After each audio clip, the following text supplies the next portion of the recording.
Welcome to மதுருச்சி. இன்றைக்கி நம்ம ஒரு மகாராஷ்டிரியன் பிரேக்ஃபாஸ்ட் மிசல் பாவ் எப்படி பண்ணுறதுன்னு பார்க்க போகிறோம். இது இங்கே இருக்கிற ஃபேமஸ் ரெஸ்டாரண்ட்ஸ்லேருந்து ரோட் சைட் ஷாப்ஸ் வரைக்கும் எல்லா இடத்துலையும் கிடைக்கும். இது ரொம்ப ஃபில்லிங்கான பிரேக்ஃபாஸ்ட். ஏன்னா நம்ம இதில் யூஸ் பண்ணுறது ஃபுல்லாக பல்சஸ்.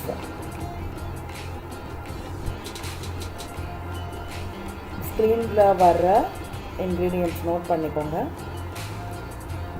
இந்த மிசல் பாவ் பண்ணுறதுக்கு நிறைய மெத்தட் இருக்குது. இந்த மெத்தடை நான் என் ஃப்ரெண்ட் கிட்ட இருந்து கற்றுண்டேன். இது ரொம்ப ஈஸி அண்ட் சிம்பிளான மெத்தட்.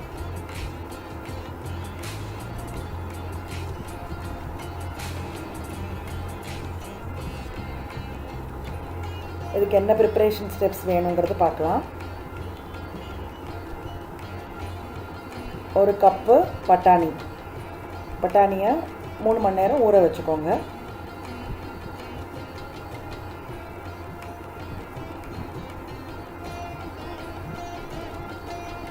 இந்த 2 டைப் ஆஃப் மிளகாய், bedgi அப்புறம் நார்மல் மிளகாய், இது ரெண்டுத்தையும் சுடு தண்ணியில் 1 மணி நேரம் ஊற வச்சுக்கோங்க.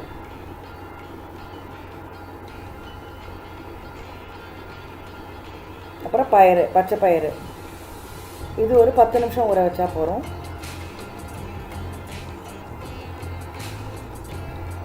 அப்புறம் அதுக்கப்புறம் வேண்டியது வந்து தக்காளி, பாவ் பாஜி மசாலா, பூண்டு, இஞ்சி, உப்பு, எண்ணெய் எல்லாம் ரெடியாக வச்சுக்கோங்க.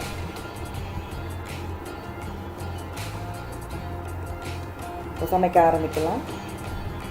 இந்த பட்டாணி இதெல்லாம் வந்து குக்கரில் போட்டுக்கோங்க.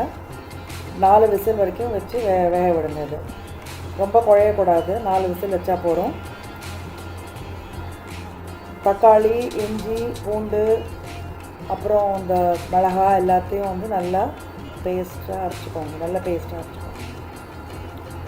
இந்த மாதிரி அரைச்சிக்கோங்க.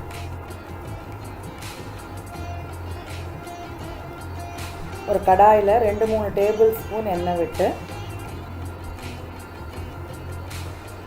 ஜீரா ஆட் பண்ணுங்க.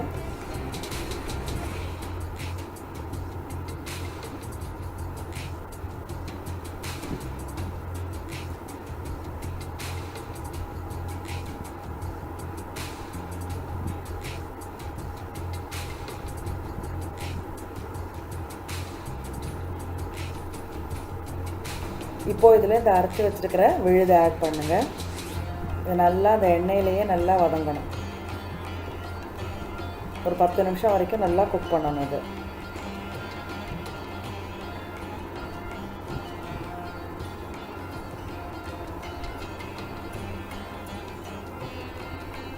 மஞ்சள் பொடி ஆட் பண்ணிக்கோங்க.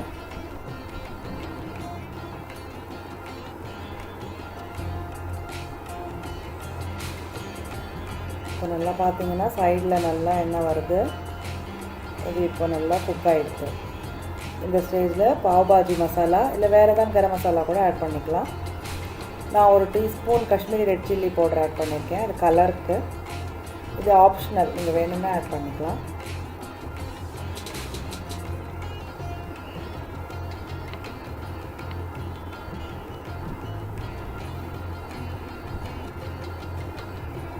இந்த வேக வச்ச பட்டாணி பயிறு ரெண்டுத்தையும் தண்ணியோடு இதில் ஆட் பண்ணிக்கோங்க. தண்ணியை கீழே கொட்ட வேண்டாம், தண்ணியோடு இதில் ஆட் பண்ணிக்கோங்க. நீங்கள் முளைக்கட்டிய பயிறு பட்டாணிலாம் கூட யூஸ் பண்ணிக்கலாம். வேறு எந்த வகையான இதுவும் யூஸ் பண்ணிக்கலாம். கராமணி அதெல்லாம் கூட யூஸ் பண்ணிக்கலாம். ஆனால் கொண்டக்கடலை மட்டும் வேண்டாம். நல்லா ஒரு கொஞ்ச நேரம் கொதிக்க விடணும். இதை உப்பு அப்புறம் கொஞ்சோண்டு சர்க்கரை ஆட் பண்ணிக்கோங்க. ஒரு 5லேருந்து 7 நிமிஷம் வரைக்கும் நல்லா கொதிக்க விடுங்க.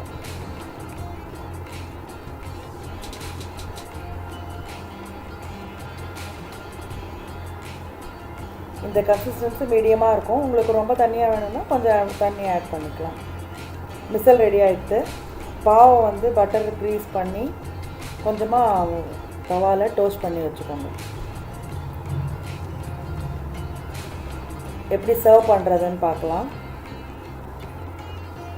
இதுக்கு பொடியாக நறுக்கிய வெங்காயம், எலுமிச்சம்பழ துண்டுகள், அப்புறம் இந்த மிக்ஸ் ஃபர்சான்னு சொல்லுவோம், அதுவும் வேணும்.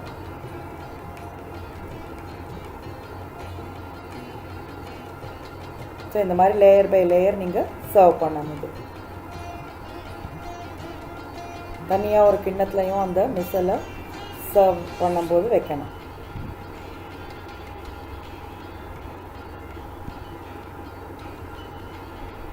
வாவ், நல்ல காரசாரமான மிசல் ரெடி ஆகிடுது.